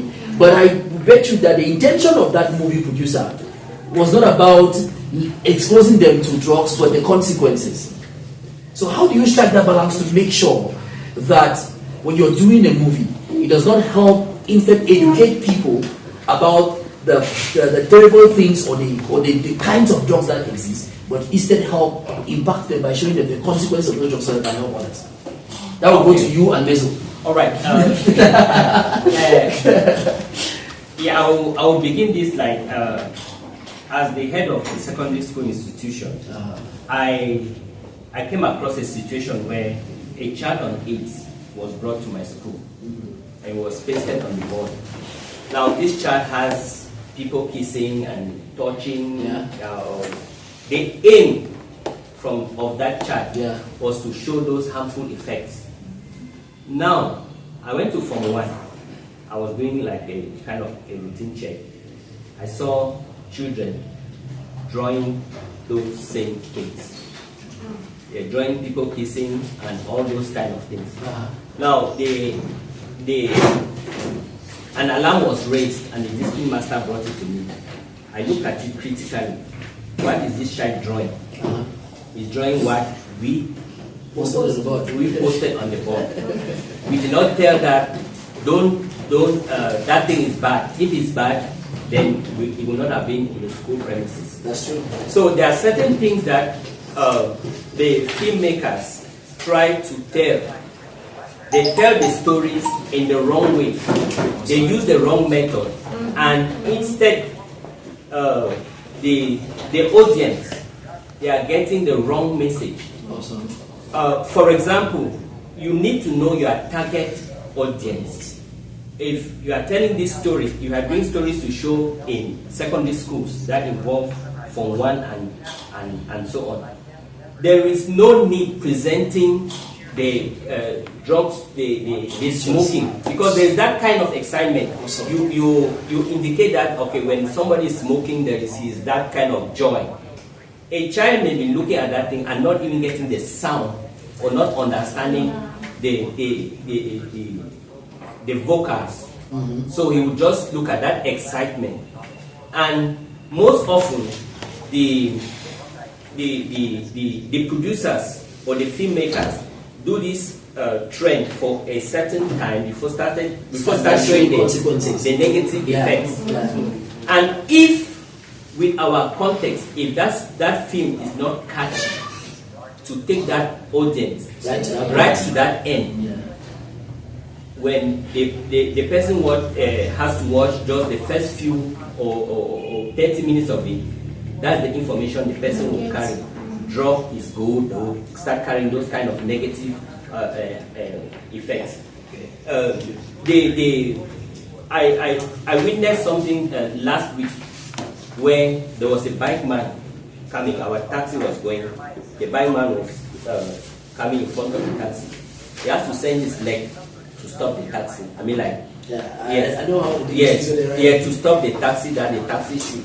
So I noticed that when the taxi man started, the way he was talking, he was under drugs. But the way he was presenting himself, I mean, like the bike man, I looked at it in the aspect of a filmmaker. He was looking at the taxi to resemble like a box of match. So he is at that point. So if a filmmaker presents that kind of picture, that okay, he is big and the taxi is just a small thing. So that's why you find children talking to parents in a way, because in their perspective, they are looking at their father or mother as a small somebody. Yes. Though they may be talking in a kind of way that looks as if they are polite. Yes, there is no. They are just is. Thank you. I think Mr. you have to interject here.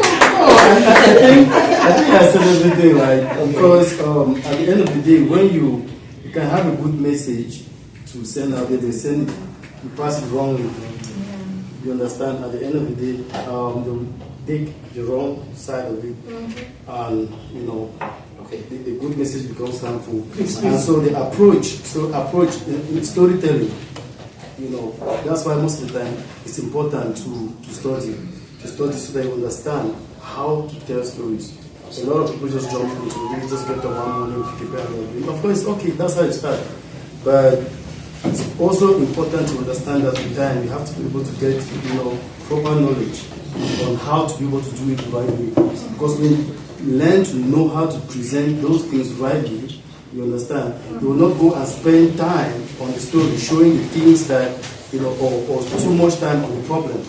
Because like in the sense of what we're saying, like when you dwell too much on the problem, the problem is you smoking and doing that, taking drugs and doing those things. Right? That's the problem. Yeah. So you spend so much time showing the problem now, such that if somebody watched the film like 5-10 minutes and then they stop watching it, they might never even know that, you may get to know the message you're trying to pass at you. You understand? So sometimes you just have to know, depending on the story you want to pass on, know how to be able to.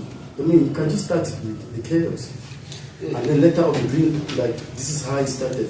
You understand? So already, once you start with the chaos or the effect already on some other person, and then now you are bringing in some other person that's learning from that. Yeah.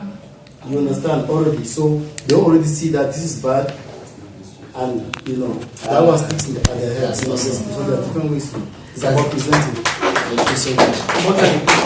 Okay, can I just add to this? Yes. You see, the issue of drug abuse is a very important subject matter that filmmakers need to deal with to help the community. But it depends on the angle from which they deal with. And it boils down to research. You need to do a lot of research.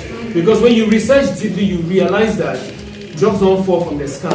They don't fall from trees. So you start asking critical questions. Where are the drugs coming from? Why is a drug being authorized to circulate in the community in the first place? So that's the kind of angle that filmmakers should take to address that issue. And another misconception is that youth are taking drugs. No, not only youth, adults are taking it. Administrators are taking it. So the most important thing is, how come drugs have been prevailing for such a long time and there's no law on it to stop it? So those are the questions that filmmakers should be asking. But then you only start asking such questions when you've done some research on it. So it's a very important question. So it's something matter not to shy away from it. Yeah. Thank you so much. Thank you very much. Thank you. Right. You have seen many stories. In your opinion, what separates a film that merely documents an issue from a film that actually moves audience to reflect or take action? Yeah, I think the long and short of that is the approach. We get the approach. Cinema is gradually moving from mainstream cinema to what we call interactive cinema, right? Where you do a film, and at the end of that film, at the end of the production, right, the community owns the film. Owning the film, not like you give them the right to the film, but their voice, right, is heard through that film, making the film that of the community, not that of the filmmaker.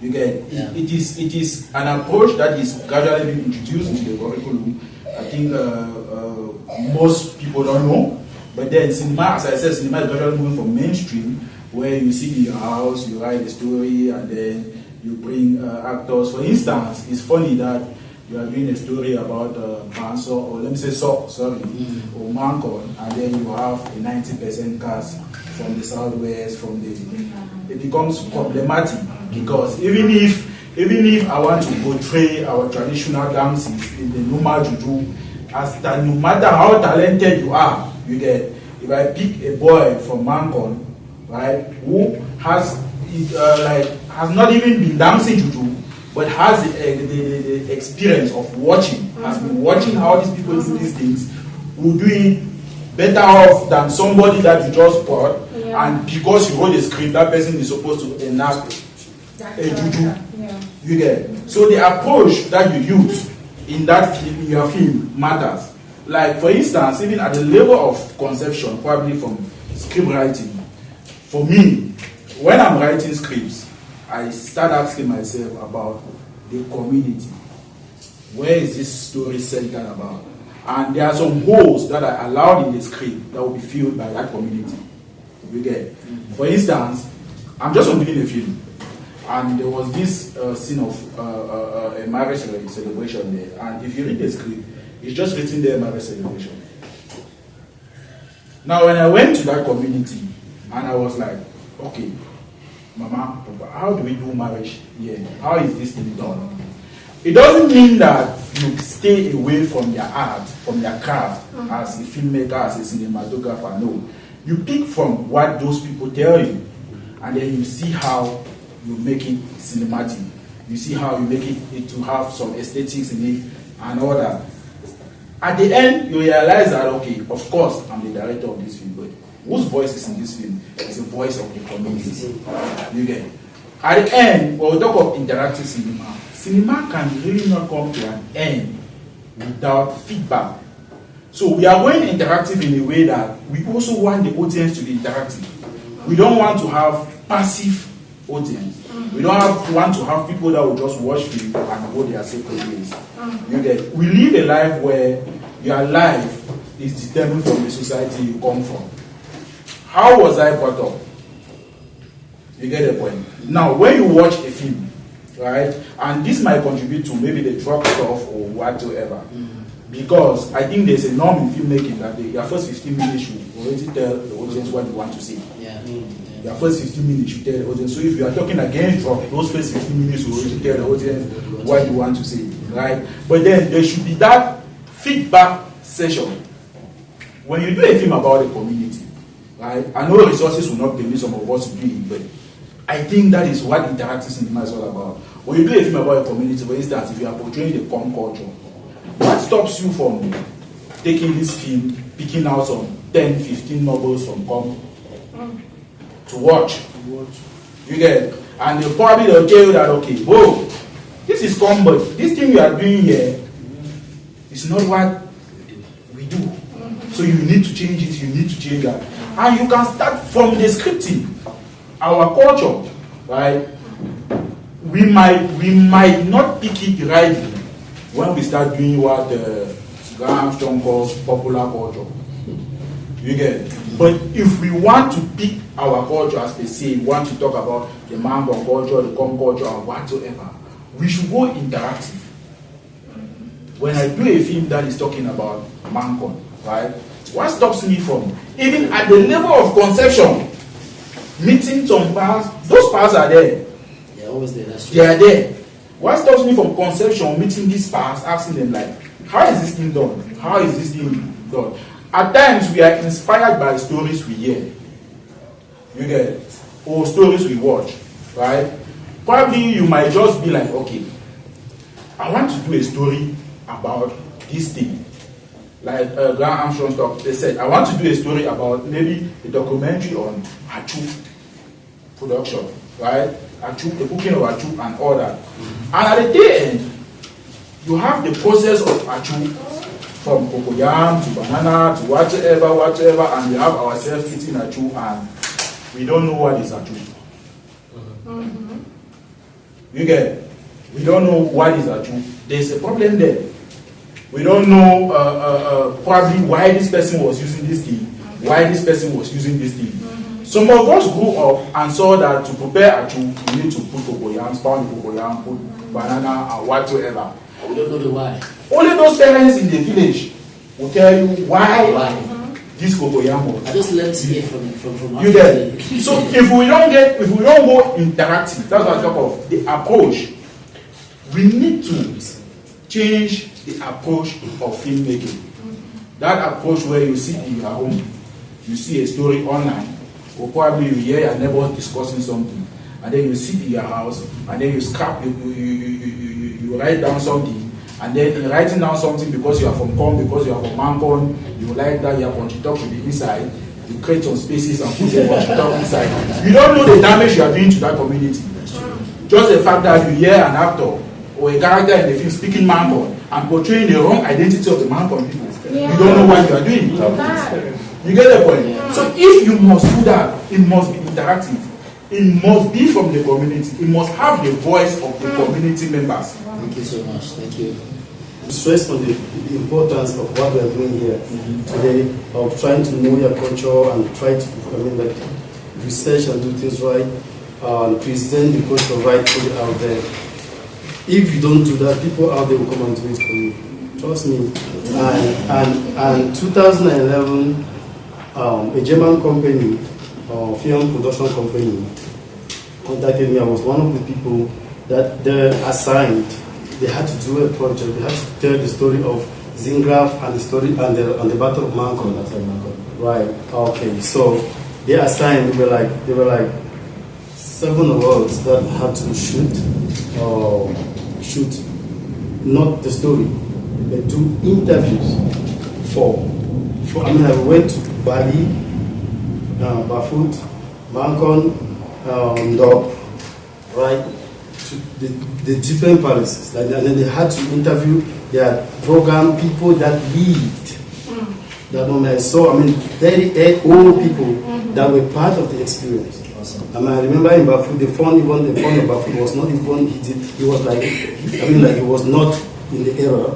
Because it was his father. It was his father. Yeah, and then, but there was one person that was there that was like, you know, and he had to explain firsthand. We spent hours in all of these different places. There were hours of these people telling exactly the experiences that they had firsthand. You understand? All right. Now the painful part is the same 2011. I'm handed the script in Cameroon to shoot Zingap on the Battle of Mancon. Right? That's coincidentally the same year after I've gone through these places and had the original information. Now they send this story, it's a series that they want to do, and they did it all. They want to do, and then I go through, you know, the booklet that was written, and I don't see 5% of the stories that was of what I heard from all of these places. Like it was like 95 or 98% assumption with no real facts in it, right? Yeah. I was so pained that okay, now I called the writer who was also the producer, and I was like, okay, you want me to shoot the film, I have to be a director of photography. Yes, but I feel like there's so much that's absent in this story, and I was like, for you, for your, I can be a resource to help shape this story and put in these real things that we, because we are telling our story, you have to tell it right. Yes. You understand? Yes. Yeah. And I'm open to be able to do that. I will not probably even charge you back then. You know, I was just passionate. I wanted to get the story right. But guess what? He was not ready. He was not ready for it. He was on that like after like an hour of going back and forth with this, the only thing is asking me how much do I pay you? Trust me, I did not shoot the film. Right? I didn't shoot the film. I mean, I'm sure there should be 1 or 2 actors or people that were part. Grandpa is sitting there. I'm sure he was one of the actors in the film. You understand? But it was painful for me. At the end of the day, like Romanus said, with all of the chaos that went around there, they brought the film back to me in the post to be able to fix because there was so much problem. Then I'm fixing and crying because I'm fixing something that's not real. You understand that? So you see, what lack of research and patience and all of these things can do. But the people that are out there, they are taking the right approach. Trust me, that project today is still on the pipeline. The crisis slowly, and they still have to do it. So you can imagine the day that we hear that they have shot Zingraf on the Battle of Mancon, and it's a German/Cameroon co-production, and then you go and watch it. Imagine, okay, you that watch the series Zingraf on the Battle of Mancon, and you now that watch this one, and you get the details. When you go back to those, imagine those people that know the original story, when they watch, how disappointed they will be with the generation, with the young artists, our generation, that will not take time to tell the story right. Do you understand? So it's Thank you. I'm happy you're saying that we need to learn to write and tell our own stories. Otherwise, other people they will get our stories and tell it with their own agenda. That's where the problem is. Tell it with your own agenda.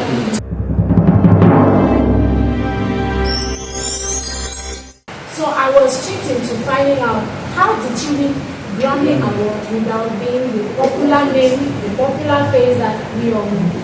And she shared a few seconds of her performance in the US. And then she made a statement that I am not a Christian, I'm not affiliated to religions per se, but I have come to experience that music is spiritual.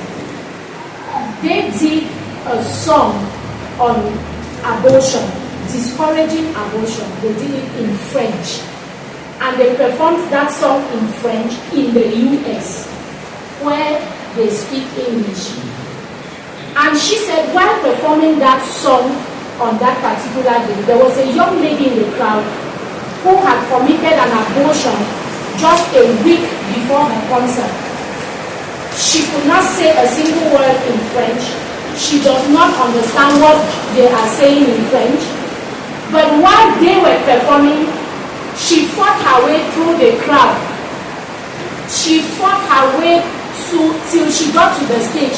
They were struggling to hold her back, but she was crying and breaking everybody, struggling to climb on stage and just hug that lady. She never understood what they were saying in French, but the spirit of what that lady carried to discourage abortion caught her wherever she was. And when she came on stage, they now got an interpreter and they were asking what her problem was. She said that while that lady started singing that song, she started feeling a guilt for an abortion she committed a week before that concert. Then I understood the power of music, not just being an emotional thing or just being a means of us expressing our thoughts, but being spiritual. So, what is my experience? I think there was a Black Swagger one year that I actually attended, and that was my first time on Black Swagger.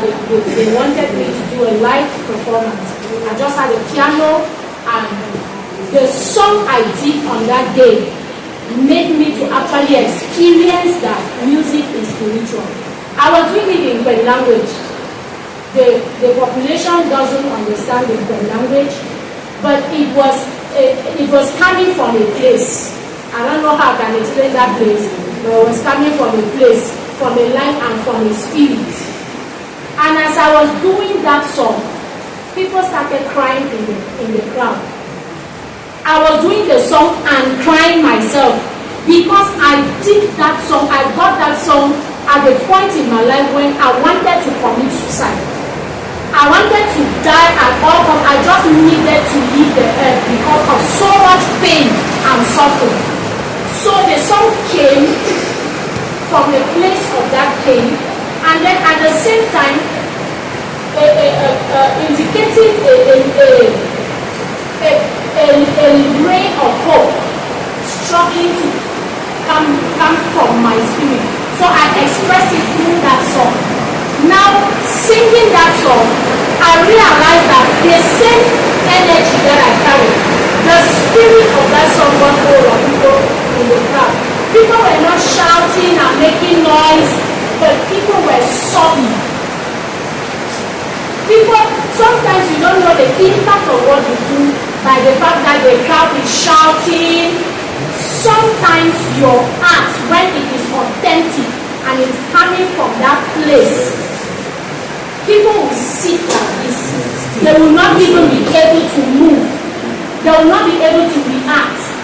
But you will see that something has held them bound to what you are doing.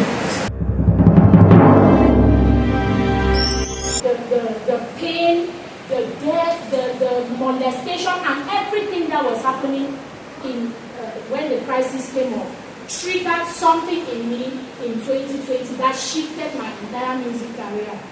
In 2020, I now started digging deep into how come we pray so much, because I'm a Christian, an ardent lover of Christ. How come we are praying too much? We are on the mountains.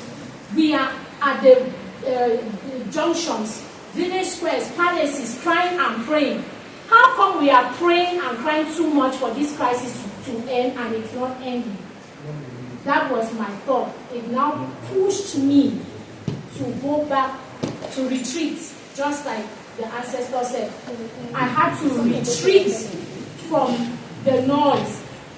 Till now, we don't have a TV in our house since that 2019 because it was toxic. It was like, I felt like, I should just die because there's no hope. Let me just leave. I had to stop, cut off from that, and I stayed back to now tap into the energy from inside. Where do we go from here? What exactly is wrong? This is the activity of prayer. You said we should pray, call on you when we are in this situation, you will answer. Why is the answer not coming? I now started getting to that, the series that I did, a series of 34 songs came out from that thought. And since I started doing my music, I've not had somebody come up like this to say, Zita Live, take 5,000 and do this. But from 2020, I sat and somebody listened to Nsankwe. Nsankwe, I presented it in the form of the culture because that's what I got from my secret place. Yeah. When I presented Nsankwe, Nsankwe is telling the story, is a lullaby in Kwen that tells a story that relates, that is like the suffering we're experiencing in the crisis. And I got that when I delivered it. Somebody listened to it from Kwen and called me and said, I'm sending you 500,000 francs. For my first time, I said, Zita like I received 500,000 from somebody for listening to her song. So I want to advise us in this our generation. We have lost touch with our true self. When we are talking about culture, I don't want you to see the fact that they want me to just sing in my language. So let me go and learn this language and come and sing it. Even your language is a spirit. There is a spirit behind our languages that communicates things, thoughts, intentions stronger than this English language that we are speaking here.